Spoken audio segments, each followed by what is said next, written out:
님들, 오늘 환율 1530원. 찍은 거 알고 있었어? 이게 그냥 숫자가 아니야.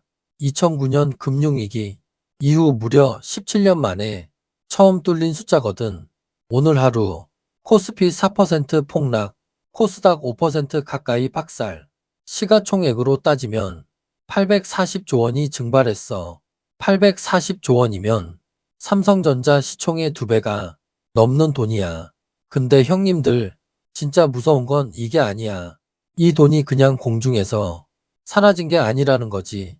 누군가는 이 폭락장에서 피 튀기게 쓸어담고 있어. 경제는 겉으로 안정적이지만 실제로는 화약고 위에 서 있어. 그래서 오늘은 환율 폭등, 26조 전쟁 추경, 구글 터보컨트까지 트리플 쇼크의 이면에서 거대 자본이 어떻게 움직이고 있는지 싹 다 뜯어왔으니까 딱 집중해봐. 자, 먼저 오늘 벌어진 일부터 정확하게 짚어보자.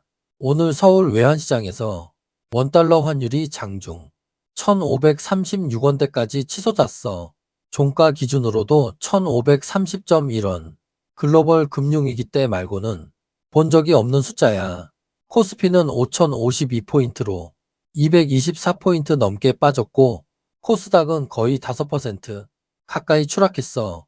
하루에 시총 840조 원이 날아간 거지. 그 중에서 삼성전자하고 SK하이닉스 두 종목에서만 합산 372조 원이 증발했어. 두 종목이 전체 증발액의 44%를 차지한 거야. 근데 형님들, 여기서 핵심을 놓치면 안 돼. 환율이 왜 이렇게 미친 듯이 뛰었는지 그 뒷배경을 봐야 해. 첫째, 이란 전쟁 장기화야. 지금 국제유가가 배럴당 100달러를 넘겨버렸어. 한국은 원유 수입 의존도가 거의 95%야. 기름값이 오르면 달러가 더 많이 필요하잖아. 그러니까 달러 수요가 폭증하면서 원화 가치가 곤두박질 친 거지. 둘째, 미국 연준의 금리 인하 기대가 완전히 꺾였어. 파월 의장이 어제 고유가에도 인플레는 안정적이라고 했는데 시장은 이걸 금리 안 내린다는 신호로 읽었거든. 달러 강세가 더 굳어진 거야. 셋째, 한국의 정치적 불확실성까지 겹쳤어. 외국인 입장에서 보면 한국은 지금 전쟁 리스크, 육아 리스크, 정치 리스크가 동시에 터진 나라야. 돈을 빼는 게 당연한 거지. 잠깐 님들, 이거 알고 있어? 오늘 외국인 투자자들이 코스피에서만 하루에 2조 4천억 원어치를 순매도했어. 근데 그 물량을 누가 받았을까? 개인 투자자야. 개미들이 오늘 하루에만 2조 원 넘게 순매수한 거거든.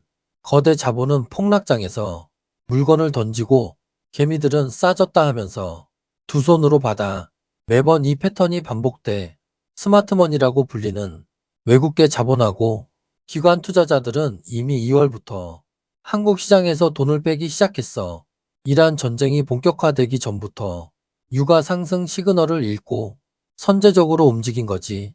반면에 개인 투자자들은 코스피 5천 깨지면 무조건 매수, 이런 단순한 지지선 논리로 돈을 넣고 있어. 근데 형님들, 지지선이라는 건 거대 자본이 지켜줄 의지가 있을 때만 유효한 거야.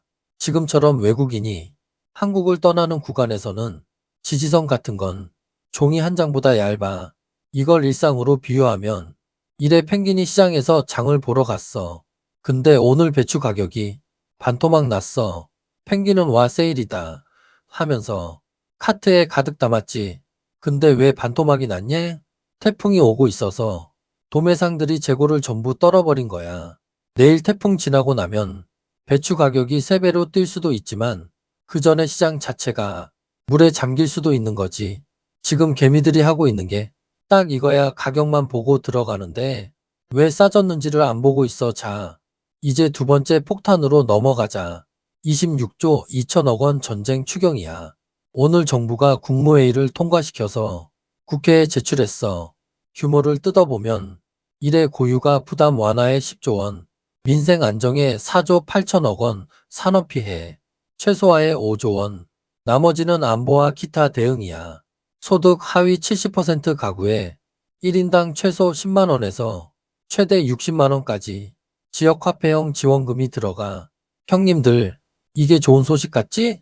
근데 거시경제의 렌즈로 보면 전혀 다른 그림이 나와. 첫째, 26조 원짜리 추경이 나올 정도면 정부가 이 위기를 단기로 안 보고 있다는 뜻이야.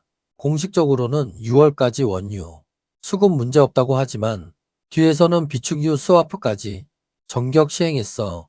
비축유를 정유사한테 빌려주고 나중에 돌려받겠다는 건데 이게 평시에 쓰는 카드가 아니야.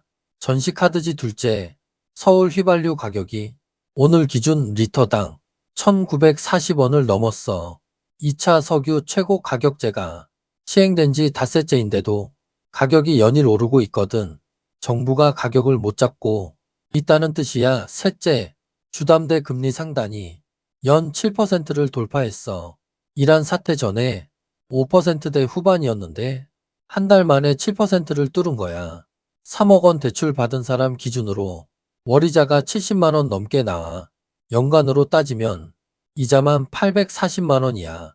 여기서 소름 돋는 반전이 있어. 뉴스에선 절대 말 안 해주는 진짜 이유가 있거든. 이 26조 추경 재원이 어디서 나왔는지 알아?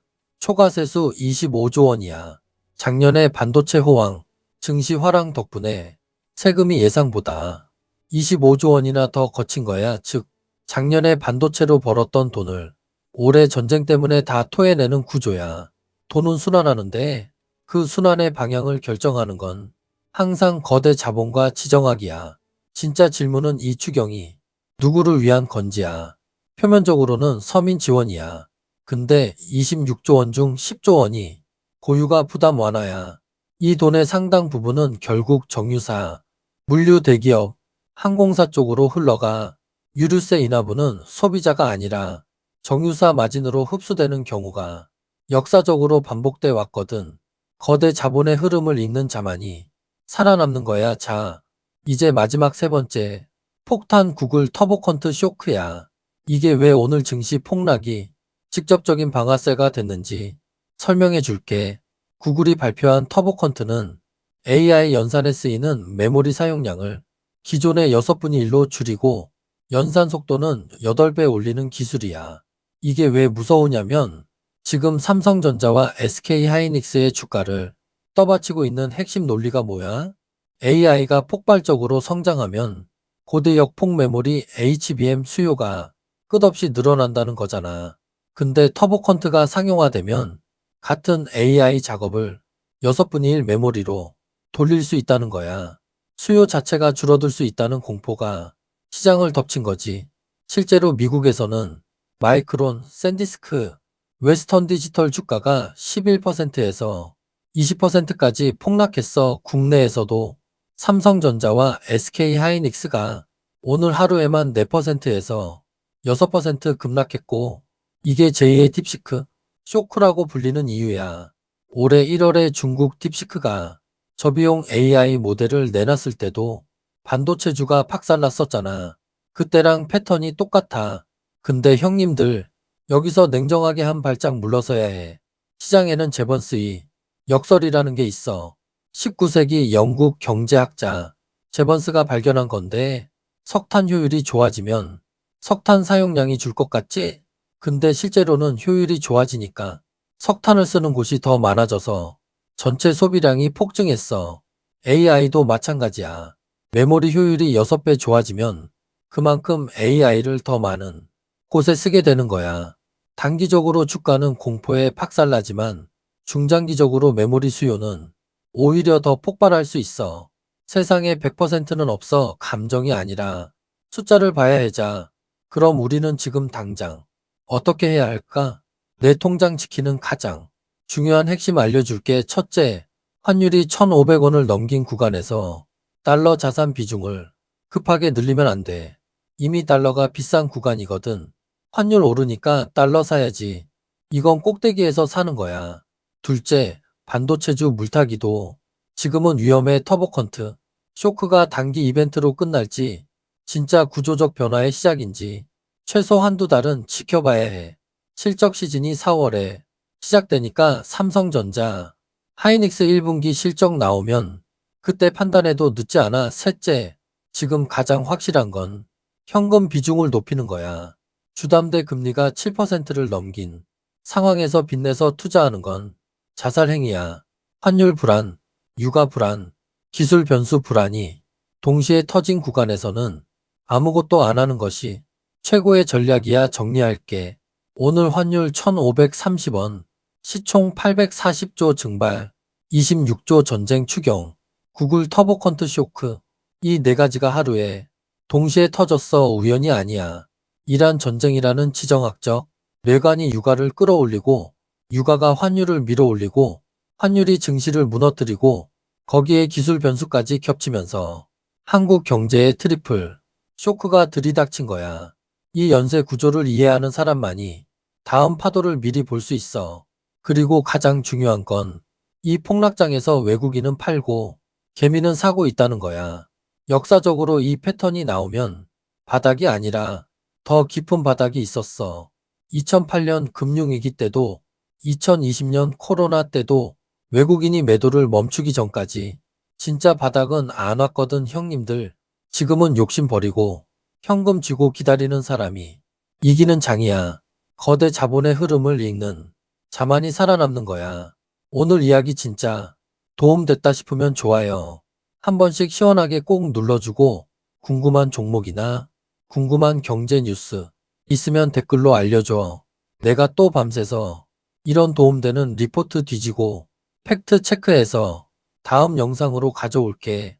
이렇게 위대한 K경제학 구독자들에게 도움되는 진짜 정보 하나도 빠짐없이 매일 전부 다 알려줄 거니까 위대한 K경제학 구독과 알림 설정 꼭 해두고 우리 진짜 다 같이 살아남자.